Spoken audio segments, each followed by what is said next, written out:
warahmatullahi wabarakatuh. Salam Om Swastiastu, Dhamma Budaya, salam kebajikan Rahayu. Yang saya hormati Bapak Dr. Noirmanza SPD MPD selaku dosen pengampu mata kuliah Bahasa Indonesia. Di sini saya akan menyampaikan materi dari pertemuan pertama sampai terakhir. Ke pasar beli pepaya, pulangnya beli semangka. Saya mulai presentasinya, semoga semua suka dan paham maknanya. Hakikat dan perkembangan bahasa Indonesia. Bahasa Indonesia adalah bahasa resmi nasional yang digunakan di seluruh wilayah negara Kesatuan Republik Indonesia. Bahasa Indonesia adalah salah satu dari banyak varietas bahasa Melayu. Bahasa Indonesia diresmikan sebagai bahasa nasional setelah Proklamasi Kemerdekaan Indonesia 18 Agustus 1945.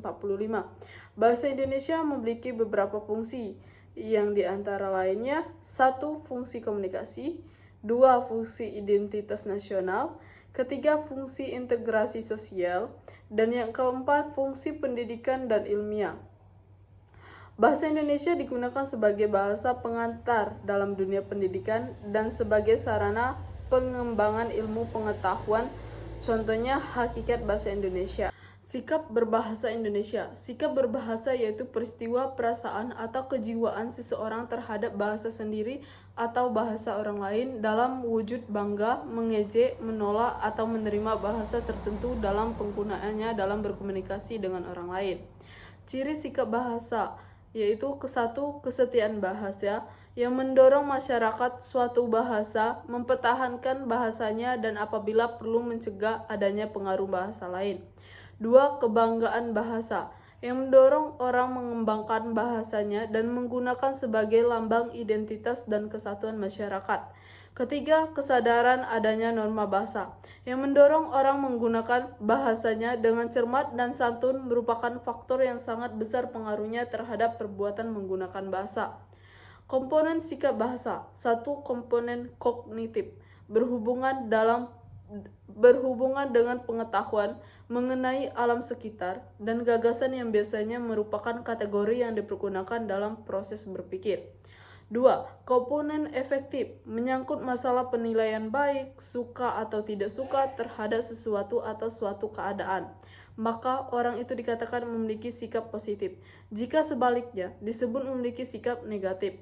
3. Komponen konotatif menyangkut perilaku atau perbuatan sebagai putusan akhir, kesiapan reaktif terhadap suatu keadaan. Adapun jenis sikap bahasa. 1. Sikap kebahasaan seperti menggunakan kata baku, kalimat efektif, dan aturan paragraf bahasa Indonesia. Dan yang kedua, sikap non-kebahasaan seperti sikap politik, sikap sosial, sikap estetis, dan sikap keagamaan.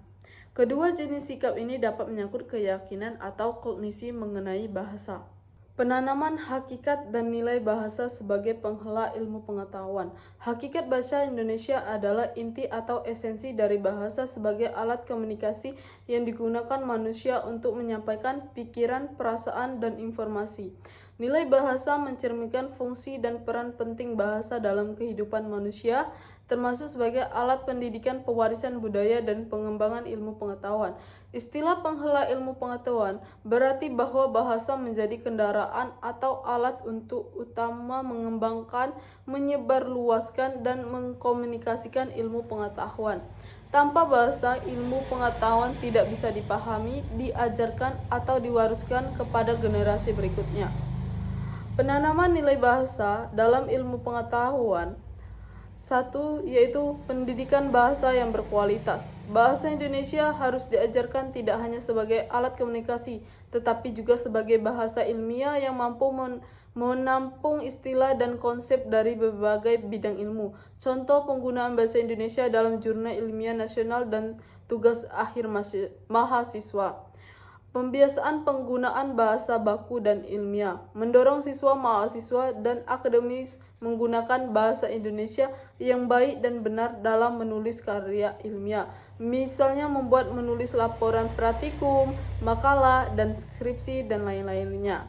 Menjelajahi dunia pustaka dari berbagai sumber referensi. Dunia pustaka adalah istilah yang merujuk pada keseluruhan sumber pengetahuan yang terdokumentasi baik dalam bentuk cetak maupun digital. Dunia pustaka mencakup buku, jurnal, artikel ilmiah, ensiklopedia, laporan penelitian, dan berbagai sumber lain yang menjadi rujukan dalam kegiatan ilmiah dan pembelajaran. Pentingnya menjelajahi dunia pustaka berarti mencari, memahami, dan mengkaji berbagai sumber referensi guna memperluas wawasan, mendalami suatu topik, serta mendukung kegiatan ilmiah dan akademik. Kegiatan ini penting karena membuka wawasan keilmuan, memperkaya sudut pandang, memperkuat argumentasi ilmiah dalam karya tulis seperti makalah, skripsi, atau artikel, menghindari plagiarisme, dan mencantumkan sumber asli. Cara efektif menjelajahi dunia pustaka. 1. Tentukan topik dan kata kunci pencarian yang spesifik. 2. Gunakan perpustakaan digital kampus atau nasional. Presentasi ilmiah. Presentasi ilmiah merupakan keterampilan berbicara atau komunikasi secara lisan di depan umum untuk menyampaikan gagasan atau pendapat dari hasil temuan penelitian, pemikiran kritis, atau informasi dalam dunia akademik dan pendidikan untuk mengubah perilaku individu lain. Berdasarkan pengertian tersebut, terdapat 3 komponen dasar dari sebuah komunikasi, yakni pemberi pesan, komunikator, media yang digunakan, dan penerima pesan atau audiens. Presentasi yang hebat terjadi apabila audiens memahami pesan yang disampaikan oleh komunikator melalui pemilihan media yang tepat sehingga audiens terinspirasi untuk menentukan atau memilih langkah terbaik. Presentasi yang luar biasa terjadi apabila audiens dapat mengubah keyakinannya atas pengaruh komunikator melalui media yang ditampilkan.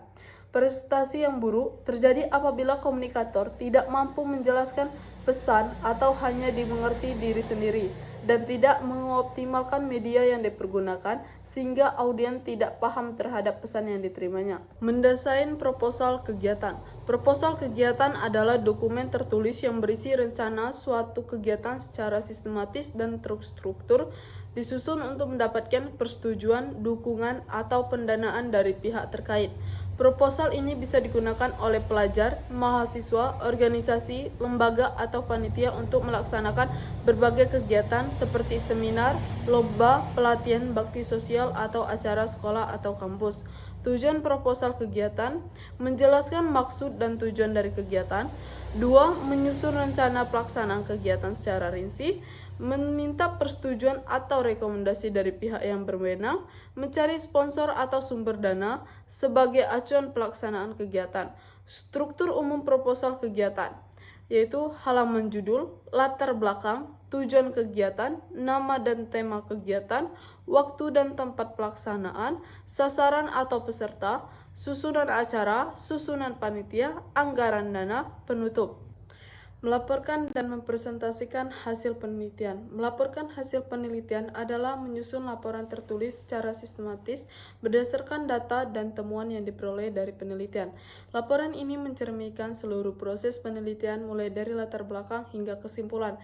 Mempresentasikan hasil penelitian adalah proses menyampaikan hasil penelitian secara lisan dan visual kepada publik atau pihak yang berkepentingan seperti dosen, pembimbing, penguji, akademisi, atau masyarakat umum untuk menunjukkan proses dan hasil yang telah dicapai. Tujuan mendesain proposal penelitian: 1. Merancang penelitian secara sistematis sebelum pelaksanaan, mendapatkan persetujuan atau dukungan dari dosen, pembimbing, institusi, atau sponsor, menentukan arah dan batasan penelitian agar tidak menyimpang dari fokus.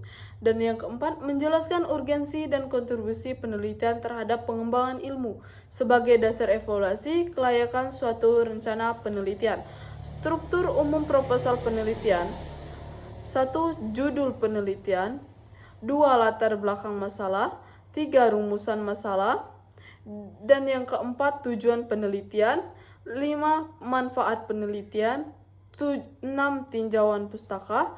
7 kerangka pemikiran atau hipotesis, 8 metode penelitian, 9 jadwal penelitian, 10 anggaran dana, 11 daftar pustaka. Menulis dan mempresentasikan artikel ilmiah dari hasil laporan penelitian.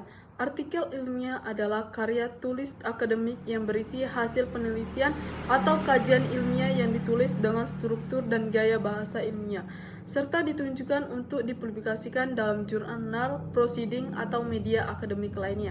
Menulis artikel ilmiah dari hasil laporan penelitian berarti meringkas dan menyusun ulang isi laporan penelitian agar sesuai dengan format dan standar publikasi ilmiah. Sedangkan mempresentasikan artikel ilmiah adalah penyampaian isi artikel tersebut secara lisan dan visual kepada audiens akademik seperti dalam seminar, konferensi, atau sidang. Tujuan menyebarluaskan hasil penelitian ke komunitas ilmiah. 2.